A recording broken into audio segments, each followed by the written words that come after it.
May pagkakataon hanggat may buhay, may laban. Hanggat may laban, may pag-asa. Huwag tayong maniniwala sa kasilungalingan ng kalaban na dead end na yan, huli mo na yan, tapos ka na. Hanggat buhay ako, hindi ako susukuan ng Panginoon. Kaya huwag na huwag mo siyang susukuan.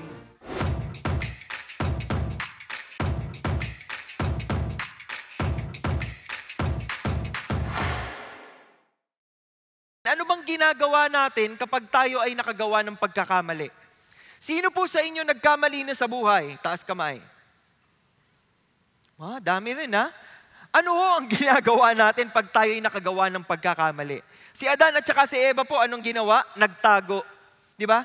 Adam and Eve, the man and his wife, hid themselves from the presence of the Lord God. Nagtago sila nung nagawa nila yung kasalanan na yun. Kinain nila yung prutas na sinabi ng Panginoon, huwag niyong kakainin. Lahat ng puno dito, pwede niyo kainin lahat ng prutas, huwag lang ito. E naniwala sila sa ahas. Kayo ba naniniwala kayo sa ahas? Pakitingnan ng katabi. Tao yan, hindi yan ahas. Nagtago sila sa presensya ng Panginoon. Hinanap sila, where are you? Ang sagot nila, I heard the sound of you in the garden and I was afraid because I was naked so I hid myself. Nagtago sila sa Panginoon. Pero hindi ka makakapagtago kay God. Akala mo yung ginawa mong mali, matatago mo?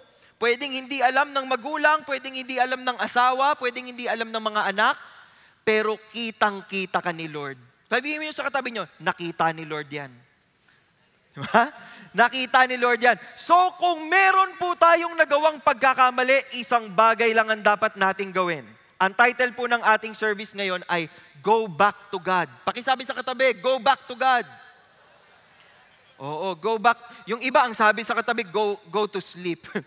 Parang patulog na no? Go back to God. Balik kaagad sa Panginoon. Huwag na tayong manatili sa ilalim, wag na tayong manatili sa kasalanan. Balik agad tayo kay Lord.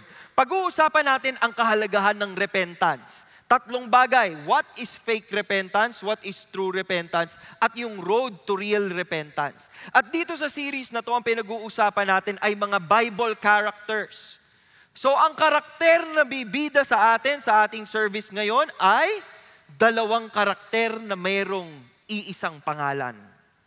Same name, same struggles, but different responses and different endings.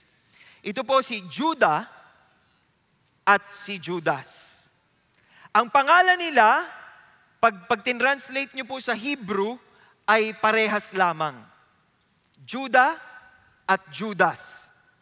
Uunahin po nating pag-uusapan itong si Judas. Kilala po natin si Judas dahil pag sumasakay tayo ng jeep, nakikita natin yan sa mga placard ng jeep. Di ba? God knows who does not pay. Di ba? Si Judas ang una nating pag-uusapan. Sa John 12:4-5, sabi po, but Judas Iscariot, one of his disciples. Si Judas po ay isang disciple ni Jesus Christ. Okay? Ibig sabihin, pag sinabi mong disciple siya ni Jesus, ano hong nakita niya? Nakita ho niyang nagpagaling ng may sakit si Jesus. Nakita ho niya si Jesus na nagpakain ng 5,000. Nakita ho niya si Jesus na nagparami ng tinapay at isda. Nakita ho niya si Jesus na naglalakad sa tubig. Nakita ho niya si Jesus na tinawag si Lazarus. Nakalibing na. Tinawag pa. Nakita po niya lahat ng pagmiminister, narinig niya lahat ng salita ng Panginoong Jesucristo. Isa siyang disciple. Pero kahit ganon, tingnan ninyo, he was intending to betray him. Nakikita niyo ba yun? Hindi porket linggo-linggo kang nagsisimba, loyal ka kay Kristo. Pakitignan po yung katabi niyo ulit. Tingnan lang, wala namang sasabihin. Di ba? Bakit? Tingnan niyo, binigyan tayo ng clue ni John. Okay? Ito po nangyari nung merong nagbuhos ng mamahaling pabango sa paa ni Kristo. Ang sabi po ni Judas, why was this perfume not sold for 300 denarii? Bakit hindi na lamang ibinenta ang pabango at ibinigay sa mga mahihirap? Bakit hindi na lang natin binenta ito at ipamudmod sa mga mahihirap? Kala mo naman may concern siya sa mahihirap. Sabi ho ni John, He said this not because he was concerned about the poor. Wala talaga siyang pake sa mahihirap. But because he was a thief. No? Magnanakaw siya. As he had the money box, he used to pilfer what was put into it. Kumukupit paunti-unti si Judas. So yung kasalanan po ni Judas, hindi lamang siya nag-umpisa na traidor na siya kaagad. Maliit lang po yung kasalanan, kumukupit pa kunti-kunti. Sa mga natuto pong kumupit, huwag niya kayong magtaas ng kamay. Di ba, pag kumukupit kayo ng mga barya-barya, later on, papel na pera na ang kinukupit ninyo. Bakit? Sin will take you farther than you ever wanted to stray. Cost you more than you ever dreamed that you would pay. Keep you longer than you ever thought you would stay. Pag tumikim tayo ng kasalanan, magdidire-diretso yan. At yun po ang nangyayari kay Judas. Sabi po ni A.W. Tozer, when men no longer fear God, they transgress His laws without hesitation. Susuwayin na nila ang utos ng Panginoon at hindi sila mag-aalinlangan. The fear of consequences is no deterrent when the fear of God is gone. Madali na lang tayong madapa, madali na lang tayong magkasala, madali na lang tayong magkakamali. Kung wala sa puso natin, wala sa buhay natin ang takot sa Panginoon. Ano pong nangyari kay Judas? One of the 12 named Judas Iscariot went to the chief priests and said, "What are you willing to give me to betray him to you?" Biruin mo, sa dami ng na-experience ni Judas kay Kristo, sa lahat ng power na nakita ni Judas na ginawa ni Jesus Christ, binalak pa rin niyang traidorin si Jesus. At lumapit siya sa mga kalaban ni Jesus Christ. At sinabi niya, anong ibibigay niyo sa akin? Para ibigay ko siya sa inyo. At anong tinimbang ho nila? 30 pieces of silver. 30 pieces of silver, barya-barya lang. Pero dahil ganid si Judas, dahil sakim si Judas, at dahil hindi niya kinikilala sa Jesucristo bilang Diyos, from then on, he began looking for a good opportunity to betray Jesus. Biruin mo, disciple ka ni Jesus, nakita mo na lahat ng miracles, narinig mo lahat ng turo niya, pero pinili mo pa rin gawin ng mali. Sa totoo lang po, hindi si Judas ang kalaban. Pag inisip po ninyo, tayo rin minsan may pagka-Judas din tayo eh. Alam mo ng mali, gagawin mo pa rin. Ano sasabihin natin? Magsusorry na lang ako. Magsusorry na lang ako kay Lord. Jesus, sorry po sa mga kasalanan ko. In Jesus' name we pray, amen. Kala mo nabura na. Di ba? Ganun po ang nangyari dito kay Judas. Kahit ho siya ay disciple na ni Jesus.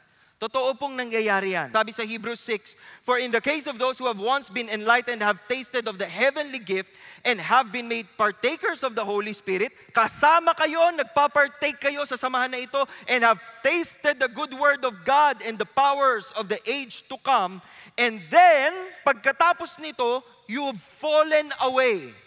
It is impossible to renew them again to repentance." Bakit?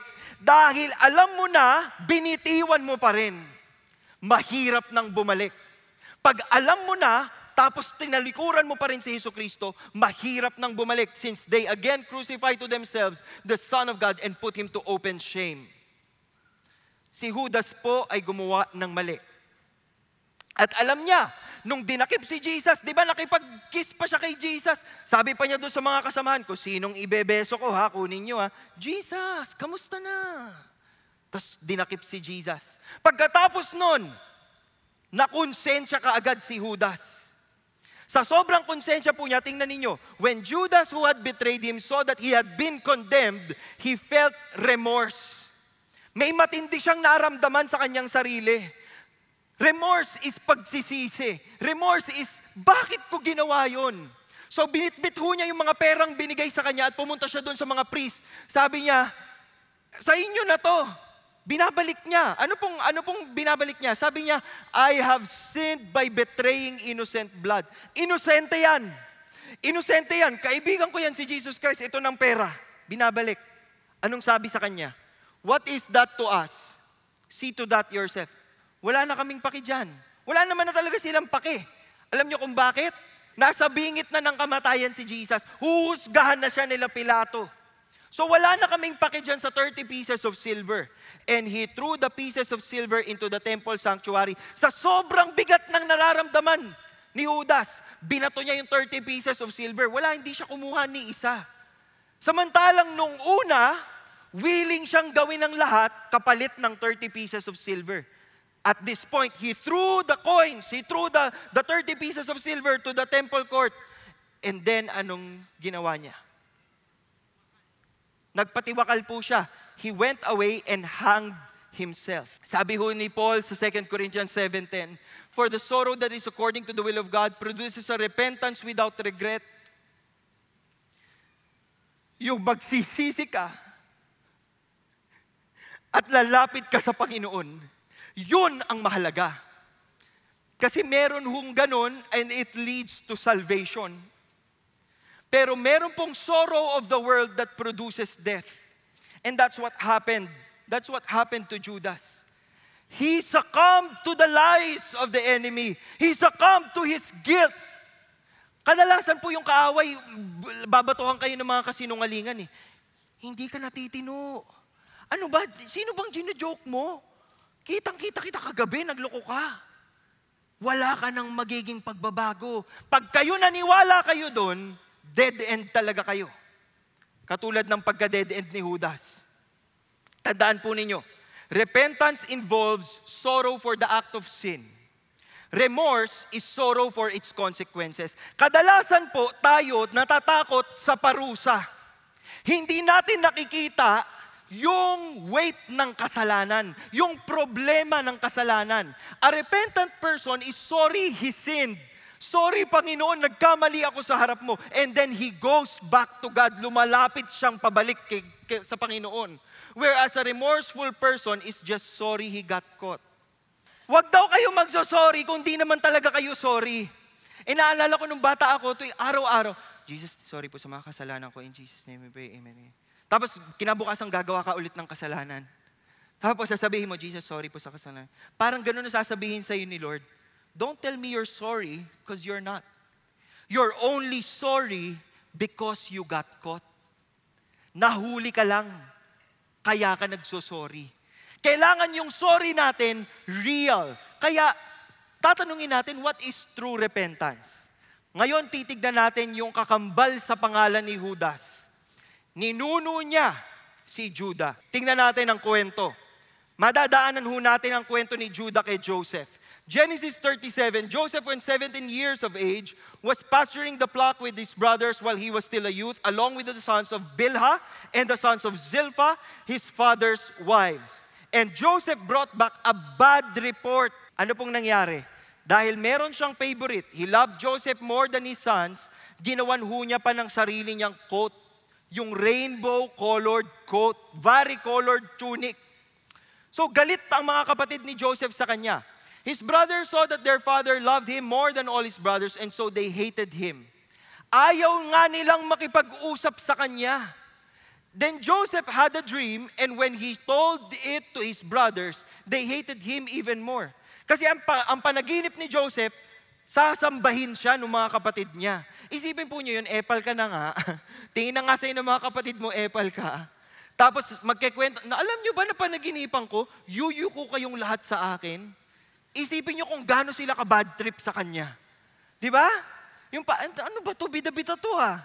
Anong ginawa ng mga kapatid? Yung mga kapatid din po, hindi masyadong mabait.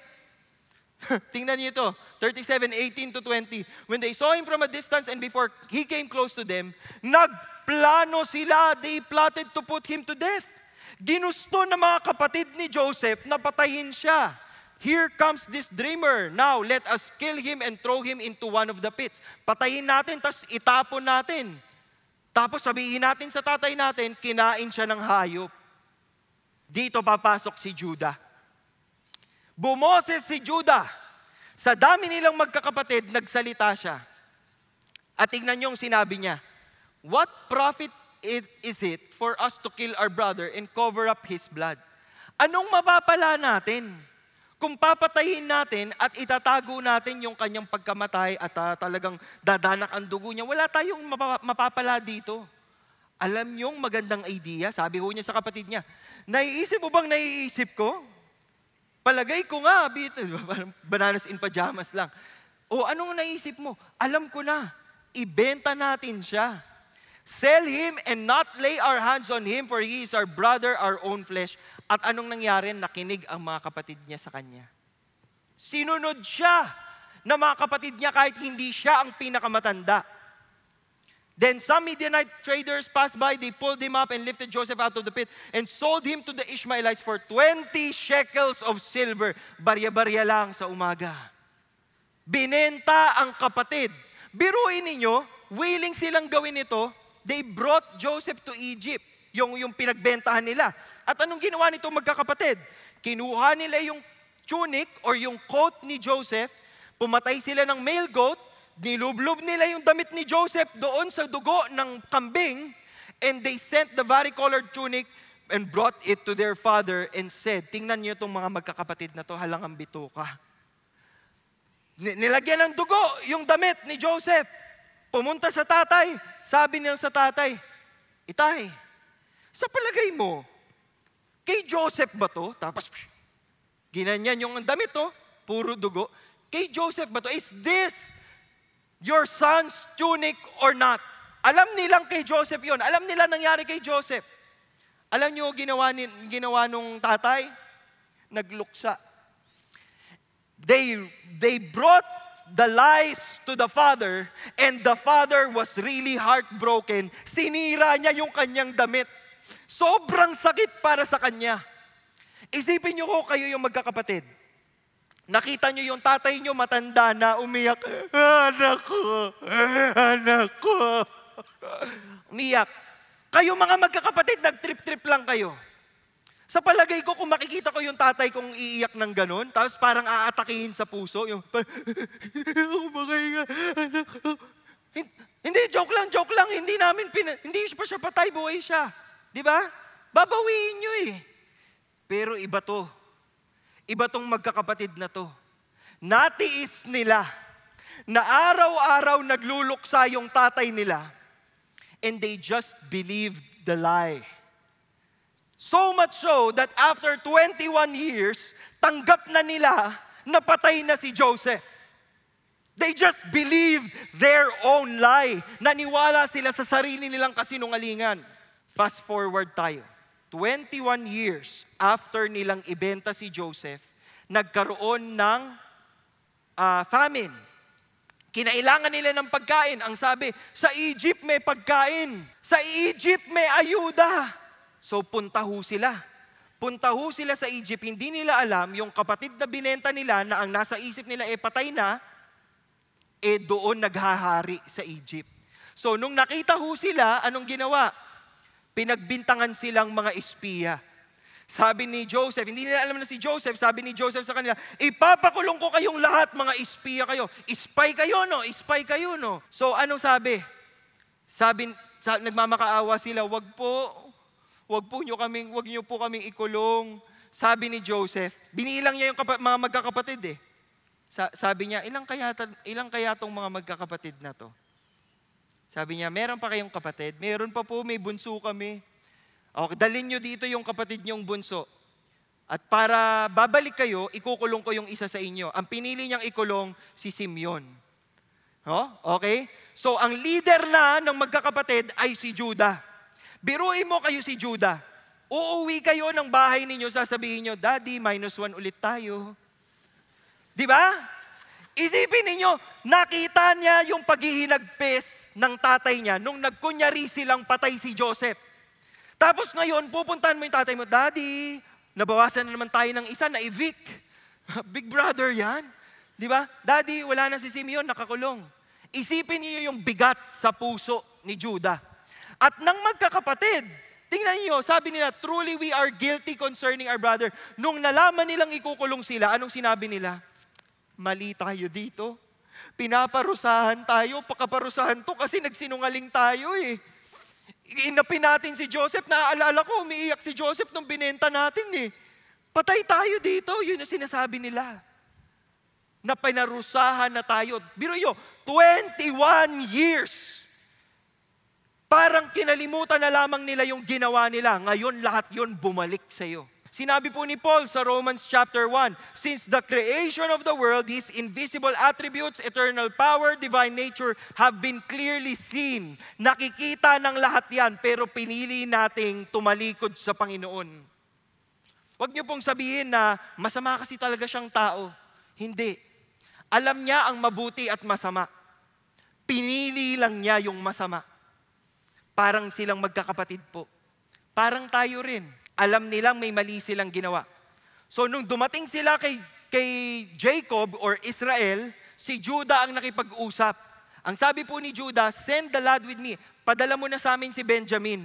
Isasama ko si Benjamin para hindi tayo mamatay sa gutom. Isama mo na siya para makabili na tayo ng pagkain at mabalik namin sa inyo yung anak nyo. I myself will be surety for him. You may hold me responsible for him. Anong nakita niyong pagbabago kay Judah? Tingnan ninyo maigi. Si Judah mismo willing ibenta si Joseph. Pero sa pagkakataong ito, sabi niya, papagitna ako. Hindi ko hahayaang hindi maibalik sa iyo si Benjamin. Ako ang sisihin mo pag hindi nakabalik si Benjamin. Let me bear the blame before you forever. So kahit naghihinagpis si Jacob or Israel, hinayaan niyang kunin ng kanyang mga anak si Benjamin.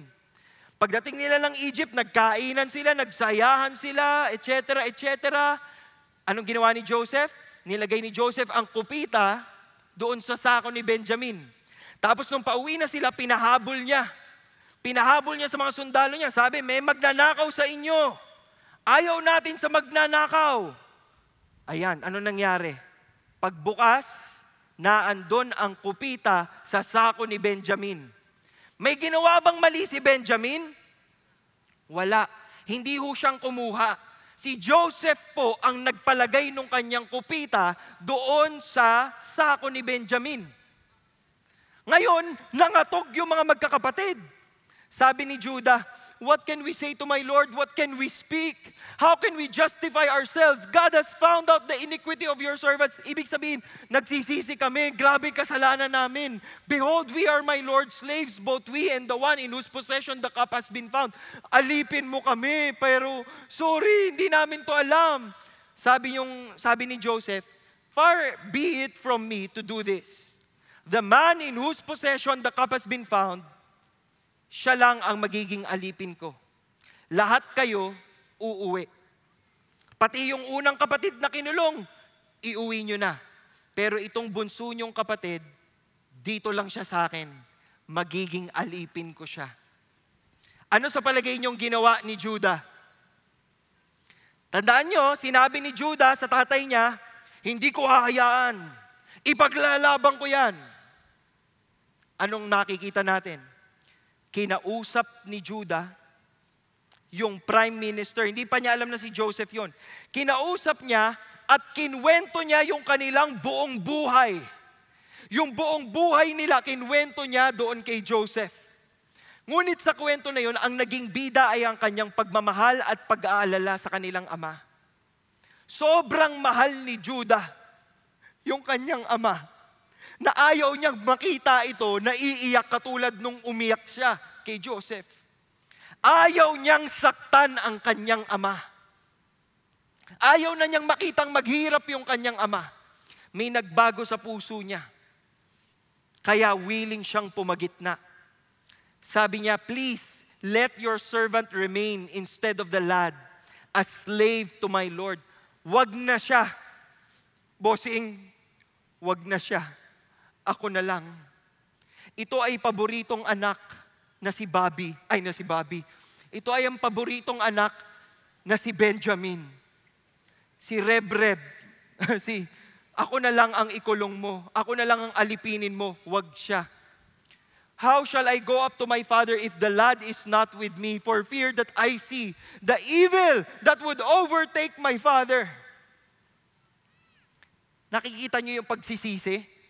He took full responsibility. Sabi po ni John Calvin, True repentance is displeasure at sin, which along with love and desire for righteousness arises out of fear and reverence for God. That fear and reverence for God is only possible if we truly know God. If we love God with all our heart, with all our mind, with all our soul, with all our strength. May nagbago sa puso ni Judah. Kaya willing siyang isaalang-alang yung kanyang buhay, kapalit nung kanyang kapatid, para hindi masaktan yung tatay nila. Nakikita niyo yung relasyon nito sa ating buhay? Pag pinipili nating magkasala, iniisip ho ba natin kung anong mararamdaman ng Diyos Ama? Iniisip ho ba natin kung gaano kasakit sa Panginoon? Nagagawa tayo ng kasalanan, samantalang binigay niya lahat-lahat para sa atin? Magkaiba po yung nagsisisi lang at saka yung pinagsisisihan mong gumawa ka ng kasalanan sa Diyos. Alam niyo pong nangyari kay Judah? Nung mamamatay na po ang kanilang tatay, si Judah po ang binigyan ng blessing. Ang sabi, your hand shall be on the neck of your enemies. Your father's son shall bow to you. The scepter shall not depart from Judah. Ang ibig sabihin po niyan, lagi kang maghahari. Lagi kang maghahari. And to him shall be the obedience of the peoples. Susundin ka ng mga tao. Si Judah po at ang tribe of Judah led the procession going out of Mount Sinai. Sila po ang laging una sa pila. Si Caleb from the tribe of Judah claimed Hebron. At yung Hebron po ay tahanan ng mga hari kung saan tumira at naging unang hari si Haring David. Tribe of Judah po siya. They always went up first in line of battle during conquests. At yung Davidic line, David and all the kings, which leads to Jesus, is from the tribe of Judah. Nakita niyo po ang pagbawi ng Panginoon sa kwento nila? Si Judah, loko-loko to nung bata eh. Pero tignan mo ngayon, yung honor. Sa lahi ni Judah lumabas ang tagapagligtas ng sanlibutan. Anong sinasabi sa atin noon? Hindi po katapusan ng ating buhay kung tayo'y nadapa. Dahil kung tayo'y pupunta kay Lord, magbabagong buhay, magbabagong direksyon. Kaya niyang ibahin ang takbo ng kwento ng buhay natin. Pagpatuloy ho natin ang ikatlong punto. Ang ikatlong punto po is the road to true repentance. Sabi po sa Romans 3:23, for all have sinned and fall short of the glory of God. Kanina ho nagtanong ako, sino ditong nagkasala? Taas kamay. Okay. Totoo po ang sinasabi ng salita ng Diyos. All have sinned and fall short. Ako po, dalawang taas na nakataas yung kamay ko. Fall short of the glory of God. Lahat po tayo may pagkakamali. Lahat po tayo may pinagsisisihan. Lahat po tayo may regrets. But, may grace ang Panginoon. Sinabi ko sa Ephesians 2:8-9, by grace, you have been saved through faith. Kung kayo ay tunay na mananampalataya sa Panginoon, may kaligtasan. And that is not of yourselves. Hindi kayo yang gumagawa niyan. It is the gift of God. Handog ng Panginoon sa atin. Not as a result of works, so that no one may boast. Until we realize na hindi natin kayang ayusin yung ating mga sarili, hindi tayo pupunta sa Panginoon at susuko sa Kanya at sasabihin, Panginoon, hindi ko kaya. Kailangan kita sa buhay ko. Kung kayo ay nagkamali, pwede kayong lumapit sa Panginoon. Ilang beses na po akong nagkamali. Ilang beses din po akong lumapit kay Lord at napaka-gracious niya.